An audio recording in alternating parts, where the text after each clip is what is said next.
Hello and welcome back to another Farming Simulator episode with me, Daddy Jokey. And unfortunately today we did not have the other barley field ripen. So we're gonna have to find something else to do. And this is gonna be the first time in this series that we're going to use this lovely implement. And some of you may recognize it. Others may be wondering, is this a roller? What is this? It is a mulcher. We are gonna go and we're gonna mulch the field that we have harvested in the previous episode or in the episode before the one previous, and then took the bales off of. So today we're gonna go ahead and mulch it, and mulching it should give us a little bit more fertilizing on that field and thus improve our yields. It is going to be somewhat of a marginal improvement, however. It's nothing like, the 50% or whatever extra yield you get from fertilizing layer 1 and 2. But this has a pretty decent working width, and so it shouldn't really take us that long to do at all. So we'll just drop it down and just get at it. In some future episode we're gonna go and take care of the stone situation in this field, or rock situation in this field, because there is a fairly good amount of them. But that's not going to be in this episode, because currently the field isn't requiring any lime. It doesn't require any plowing, and so because of that, we don't really need to actually go on the field with anything that's going to do any meaningful digging. We're just going to go ahead and mulch it. Then we're going to go and take what is that? The power harrow that I bought from a nearby farmer for cheap. And then, great, now you see what I've downloaded on Steam. I really should turn off those notifications. But anyway, what was I saying? I don't even remember. Oh yes, the power harrow. And after we have the power harrow, I will, power harrow this field. But because the power harrow is a shallow cultivator, it shouldn't really dig up any more rocks than what we've already got here. And so we shouldn't see any increase in the size, I guess. Because currently we are at the orange level, which is the medium-sized rocks, and so that basically means that we can't really pick them up, or not pick them, we can't really push them in, and we have to pick them up. And if they get any larger, it's going to be the large stones that will then cause significant damage to our machinery. I've also noticed that the mulcher is taking off the grass on the edge of the field. That's a bit of trivia for you. I don't think it really changes anything either way. And this is, I think, an implement that you could easily mount on the front of a vehicle, and if we had a 6-meter wide rear implement like the power harrow, we could probably do both at the same time. This doesn't look like something that would take a particularly large amount of horsepower from the tractor. We're literally just pushing a roller down the field. So what I might actually do, it's a little too late for it now, but what I might actually do is I might check what working with the power harrow that we have actually is. I thought it was 4, but now I'm thinking maybe it is 6. So let's go into wherever the vehicles are and find, that's the power harrow. No, yeah, 4 meter working width. So we couldn't really use it effectively. We could still use it together, but we would be harrowing less than what we mulch, I guess. At the end of the day, though, it would probably still work, because then we would still only have to go over the field one time with both implements. Only problem would be that we would be mulching the stuff that we have power harrowed already. So I don't know if the game even allows for that. if the texture would change or if it would just do nothing. According to all the tooltips in the game, we could also use a roller on this field, like to roll the field and pack it down a little bit, but honestly, I couldn't be bothered. It's the marginal increase isn't worth the cost of actually doing it, so we're not gonna. And other than that, unfortunately, I am actually a little bummed that the barley field didn't grow, because that will mean that we are going to be potentially a little bit crunched for time when it does, because it will ripen likely either on the last day of June or the first day of July, which would make it ripen at the same time as the oats. And then we'll have 3 large fields to harvest and 3 large fields to bale and clear off. And while that's not necessarily a problem, it is potentially a problem if the weather doesn't hold. In the previous episode, I was worried about a rain forecast for today. That isn't happening until about 11 p.m, so nothing all that interesting to worry about. And so in the meantime, we have all the time in the world and nothing to do. But luckily, we have modders coming to rescue on some, how do I say this politely, on some things that the community has disagreed with the developers on regarding the artistic direction of this map. And if you remember in a previous episode fairly long time ago, I have downloaded a mod that enables me to kind of remove any objects that I don't like from the map without using a Giants editor to actually do it, which would require me, downloading the editor and then out of the game editing the map and running the risk of basically borking my game if I changed something that requires a new save game. However, modders, being crafty and sneaky people as they are, there is the mod that enables me to do it within the game. Well, today being Friday, the 21st, I think, 21st of February, yes, I was gonna say April, but I don't really know why. The 21st of February, and so a new batch of mods has been released, as is the case pretty much every day, with potentially the exception of a Monday, where the pickings are fairly slim, as Giants staff obviously doesn't work on the weekends to process more mods, which, that's all well and good. But anyway, the mod today allows us to actually sell every building on the map, or so it says, on our farm, for sure. So we will be able to get rid of that defunct chicken coop that Giants placed on the map as a artistic choice, as well as the irremovable shed in the area where we placed our honey collection point.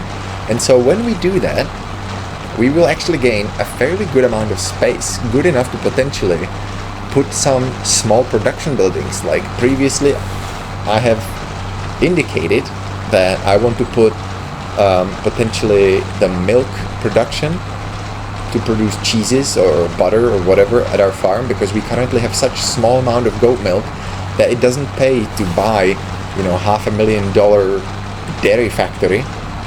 All we really need is just a small, artisan production, right? And so with that, we may actually be able to do that fairly easily without having to clear space in any of our current sheds. Particularly because we couldn't actually clear space in the shed where I would like it to. But we will talk more about that when we actually get to there.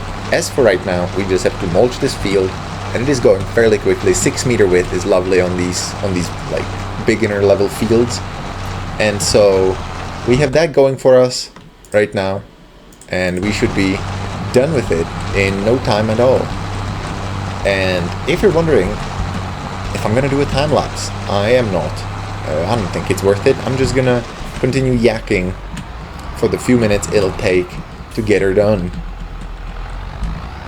I am thinking in the future we are going to place a weight on the front of our tractor, because it didn't look like the tractor cares to necessarily stop very well. It kind of looked like when I do that 3-point turn, when I reverse, it tilts backwards a little bit. Maybe the front wheels come off the ground a bit, and it's not a huge deal, I guess, especially in a game where you can't really get any like damage to your vehicles other than some like percentage wear and tear. So, you know, but from the point of actual mobility or ability to control our tractor, maybe it's a good idea to in the future have a weight on it. I'm gonna actually do that now and see if that's what's happening.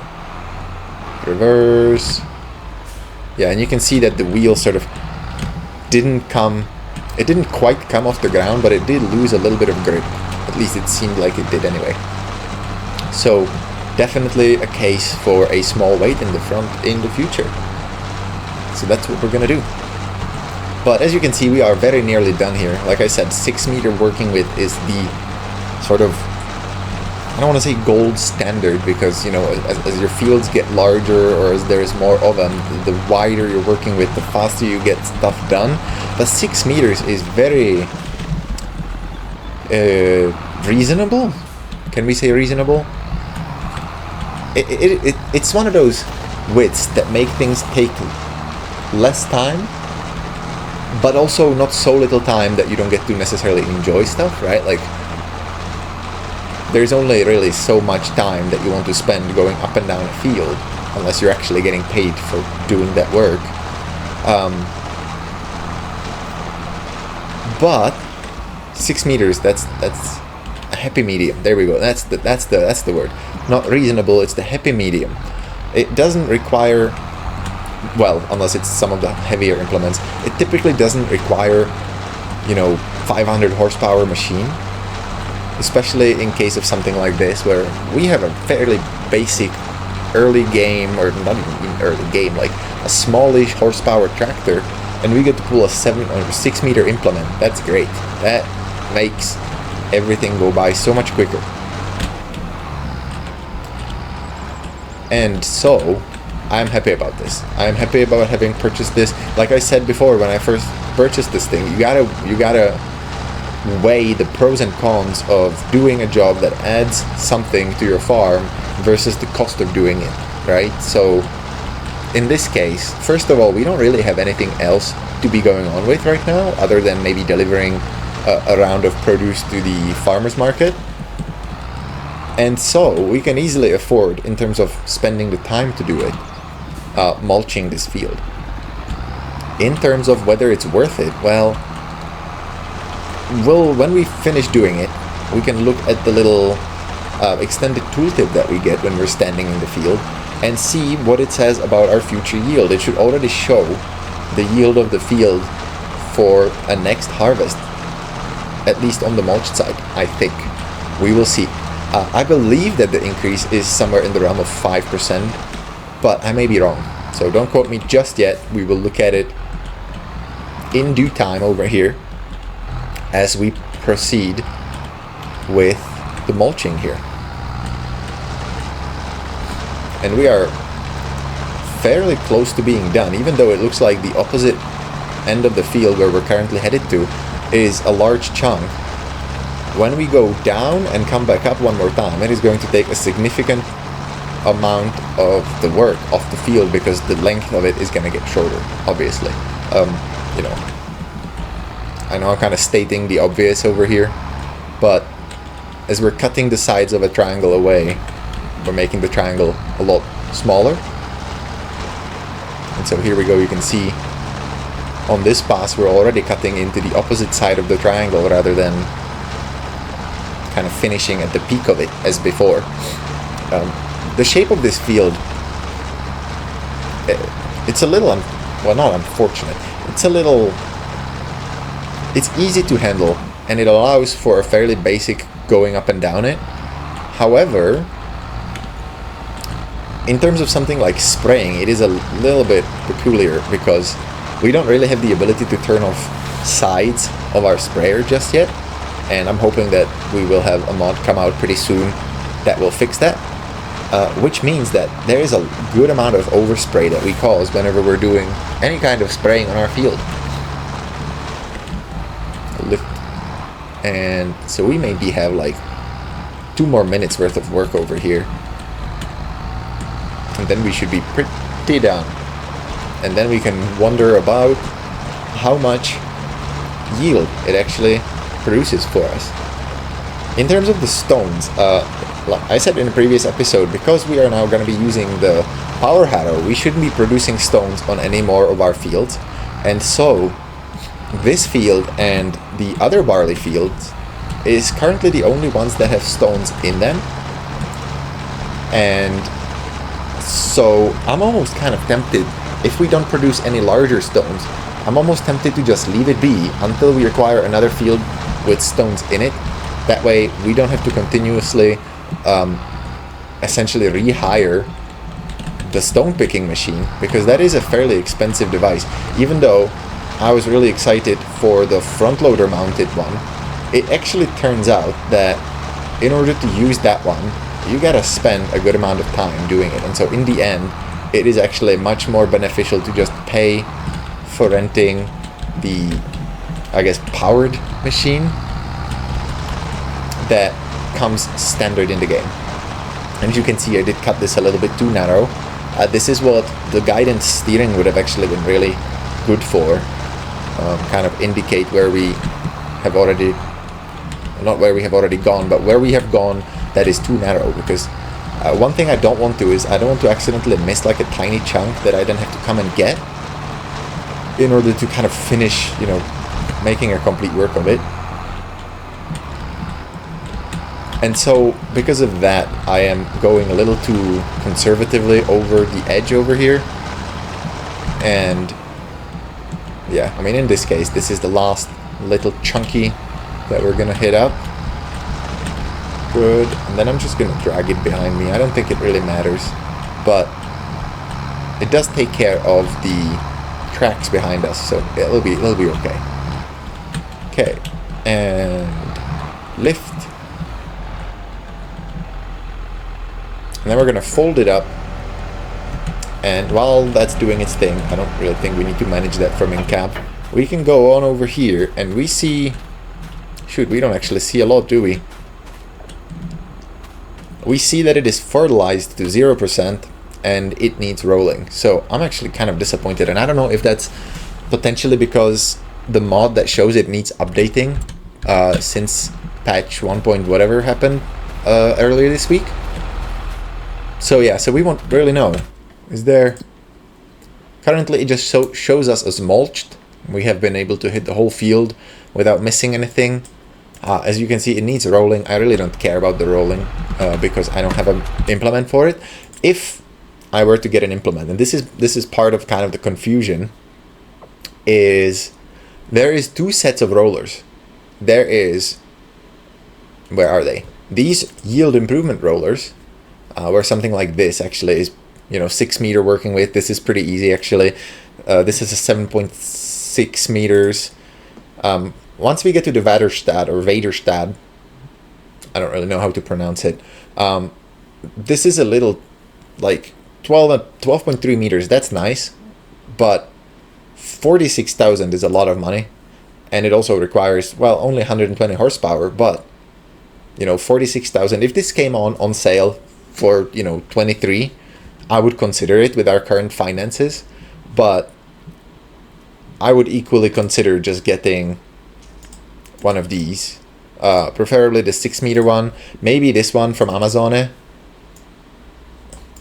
I don't really know how popular Amazone is in the United States, if there are actually vendors who sell Amazone equipment. I imagine they probably do, because why would you want to skip out on the American farming market? But this one would also work. And again, I have no idea. This just turns it into a grassland roller. I see. So this one would actually be quite multi-purpose, because we could, for 1.5 extra thousand, turn it into a grasslands roller. Now, I said there are 2 different types of rollers. This is the rollers that will change the state of your field to rolled.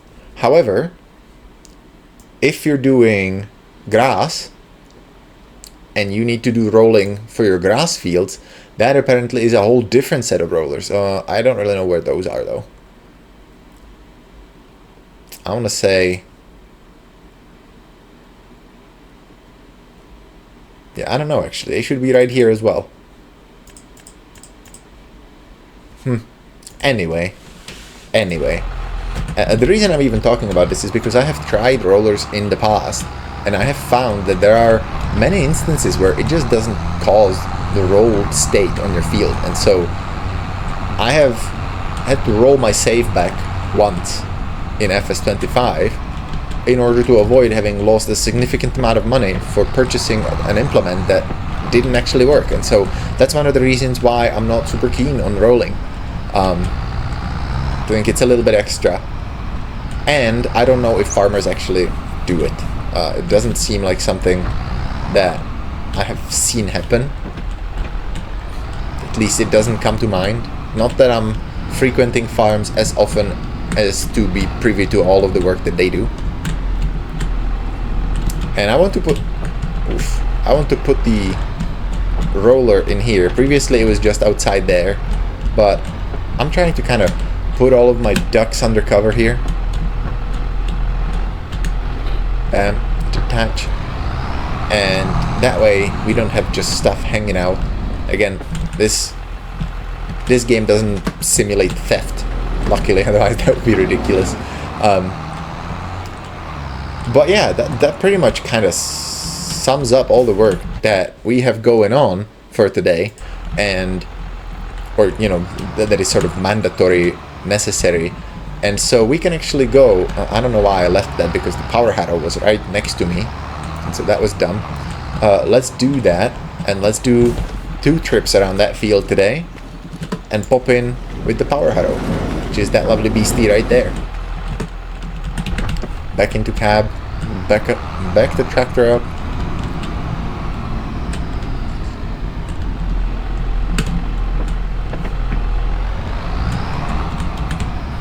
The beam, the support beam on the opposite should help us line up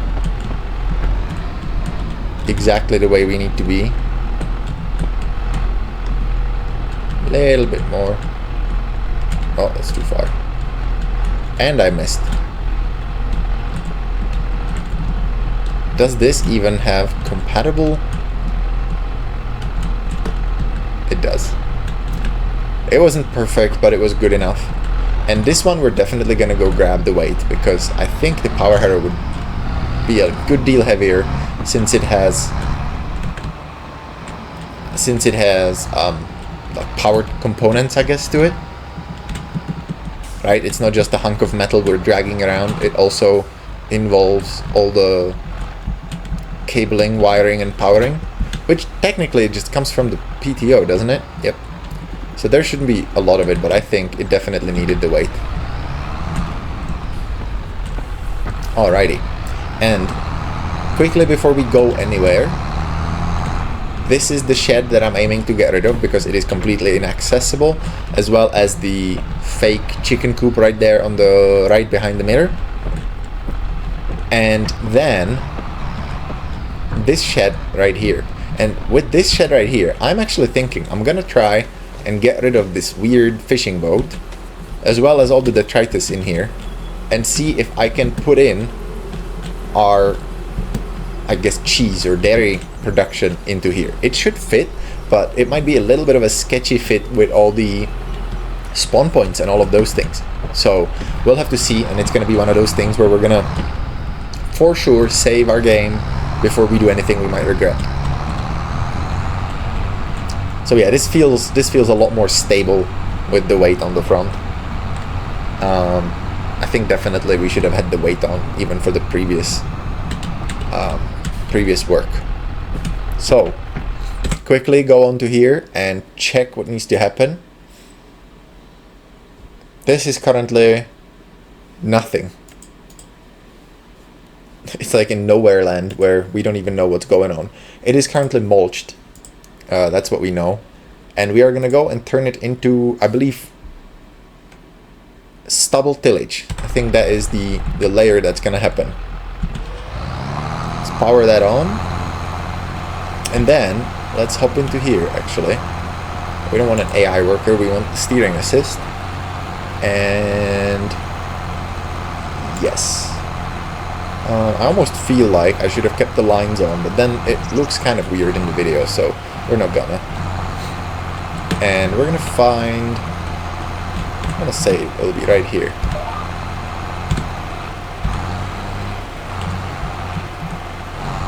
Ah, I have lowered the incorrect implement.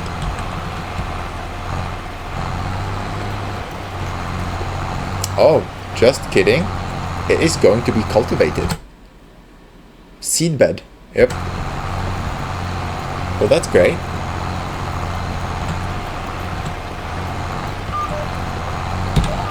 We are set on track to correctly do this field, and this is definitely going to turn into a time lapse. I will not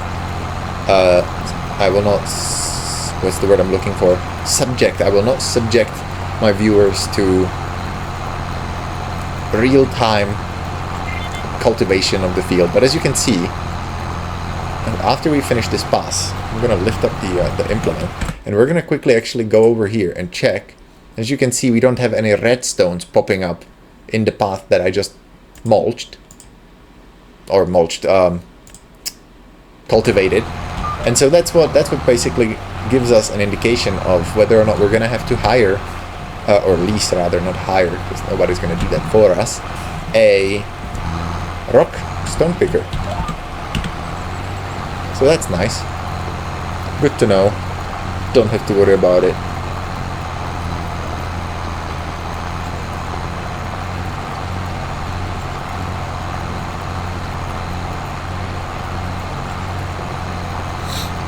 But yes, as I have nothing more productive to say, let's punch in some upbeat music and go to town cultivating this field.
Alright, we are back from the time lapse, and as you can see we are very nearly done with the field, and it has only taken, well, I don't actually know, not too long. It hasn't been too bad. In game time I feel like it's taken maybe 2 hours, maybe. And as you can see, the weather is also really warm now. It is 90 degrees. I can't wait to get out of the tractor, even though it technically has air conditioning. There is a lot of glass, a lot of baking happening. I did miss those little chunks over there, which in the future I'll make sure to start the plowing or cultivating, as it were, process of power harrowing is, I guess, the exact verb for it. But next time I'll make sure to start a little closer to the edge of the field. As you can see, I did manage to do that elsewhere on the field. Didn't get any extra chunks left over on other sides, but here at the start it wasn't entirely clear where I needed to begin, and so that's what's happened. But it shouldn't be too big of a deal. We'll just make a 1,000,000 points turn over here and then power harrow our way out of the field. Drop the deck down, drive over, all of that, come on to the exit and just lift it out. And so now we just check, and we have lovely, what is this? Well, I don't believe it. Let's go have a look at that, because that would annoy me, because I have been so careful in using the lines. Let's see, where do we need to go? Dead ahead, somewhere over there. That would make me annoyed if I'd had to go over there just to get the tiny chunk. And there's like 2 directly in a single line. 2 are right. Oh, right here, look at that. And then another one somewhere right there. Well, what gives? I'm a little bit confused why that's a thing.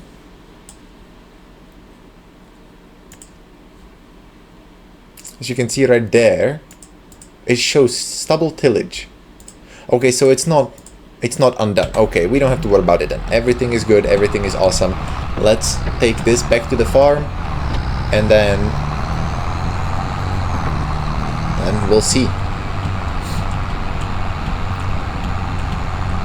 And I think I'm gonna end the episode over there, because I don't want them to be too long, and with the time lapse and the previous work on that field, we don't really have a lot of time left if I want to keep this under 40 minutes, which might not even be a success already.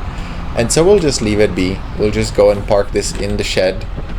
And yeah, it does look a little muddy, but given that we're going to be using it again, I'm not too worried about it. Definitely, ooh, crap, just broke it, didn't I? Definitely not enough to worry about cleaning it. Drop that over there. And then we'll just plonk the weight right in front of the garage over here, so we know where it is at all times.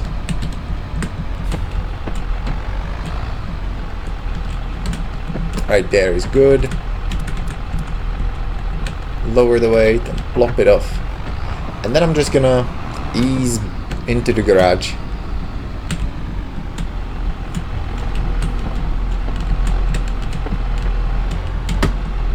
Bam, almost cracked that door. Good. And yes, and that's that. That's all she wrote for all the work. I am experiencing some FPS loss, and I can't quite identify why. I will look into that, but I have seen several drops all the way down to 30 FPS, which are a little concerning, and I'm wondering if it's got to do with my computer overheating, perhaps. But anyway, that's that for this episode. I hope you enjoyed it. I hope you will come back for another. If you did, feel free to leave a like. You're welcome to leave a comment. Do subscribe if you so please, and I will see you in the next one. Bye.